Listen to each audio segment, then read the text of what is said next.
बिस्मिल्लाहिर्रहमानिर्रहीम। 9th class. आज की वीडियो में हम चैप्टर 5 डायनामिक्स के न्यूमेरिकल प्रॉब्लम्स सॉल्व करेंगे। फर्स्ट प्रॉब्लम है, a force of 20 newton moves a body with an acceleration of 2 metre per second square, what is its mass.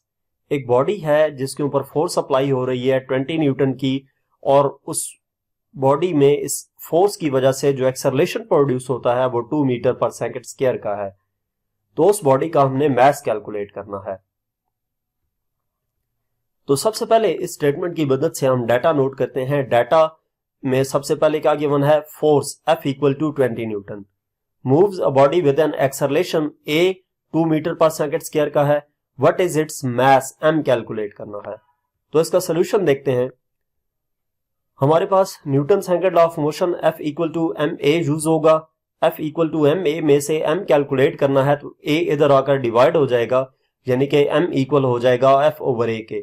F और a की value put करेंगे तो हमारे पास मास आ जाता है 10 kg। नेक्स्ट न्यूमेरिकल नंबर 2 है, the weight of a body is 147 newton, what is its mass. Take the value of g as 10 metre per second square. कि एक बॉडी है जिसका वेट 147 न्यूटन है, उसका मास कितना होगा, जबकि जी की वैल्यू भी हमें बताई गई है। जी की वैल्यू ना मालूम हो, आपको ना दी गई हो, तो जी की value 9.81 metre per second square होती है, जो कि अप्रोक्सीमेटली इक्वल होती है 10 मीटर पर सेकंड स्क्वायर के। तो हम यहां पर डाटा नोट करते हैं स्टेटमेंट की मदद से। वेट ऑफ द बॉडी यानी कि W equal to 147 newton, what is its mass M calculate करना है।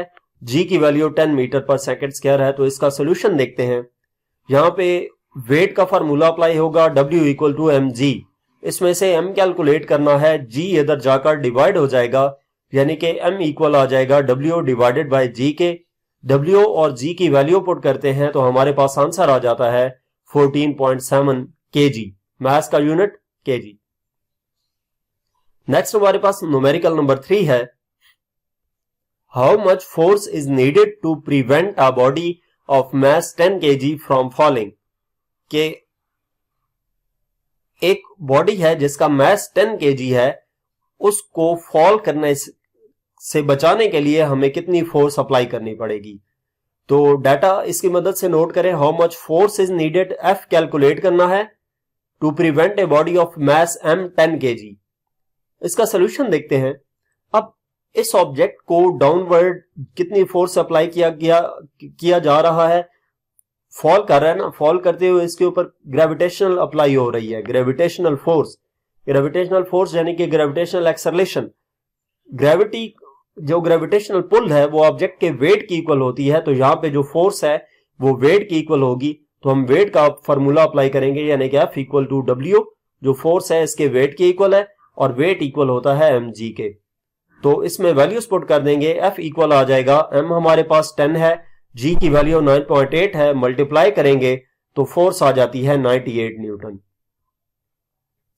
नेक्स्ट न्यूमेरिकल नंबर 4 है, find the acceleration produced by a force of 100 Newton in A mass of 250 kg। Acceleration calculate करना है जो कि एक फोर्स से अप्लाई हो रहा है। कितनी फोर्स, 100 न्यूटन की, और किस पे अप्लाई की जा रही है, एक ऑब्जेक्ट पे जिसका मास 250 kg है, M इक्वल टू 250 kg। तो इन तीनों टर्म्स को अगर आप देखें, यहां पे भी Newton second law of motion use किया जाएगा। F equal to ma। इसमें हम क्या करेंगे, वैल्यूज पुट करने से पहले a कैलकुलेट करना है, तो M इधर आकर डिवाइड हो जाएगा, यानी कि a equal to F over M हो जाएगा। a इक्वल आ जाएगा 100 डिवाइडेड बाय 250, यानी कि एक्सेलरेशन आ जाएगा 0.4 मीटर पर सेकंड स्क्वायर के। नेक्स्ट यहां तक हमारे पास इस चैप्टर के 4 न्यूमेरिकल्स थे। बाकी न्यूमेरिकल्स देखने के लिए हमारा चैनल देखें। इसके अलावा अगर आप किसी भी सब्जेक्ट की ऑनलाइन जो होम ट्यूशन पढ़ना चाहते हैं तो हमसे व्हाट्सएप पे कांटेक्ट कर सकते हैं। Thank you.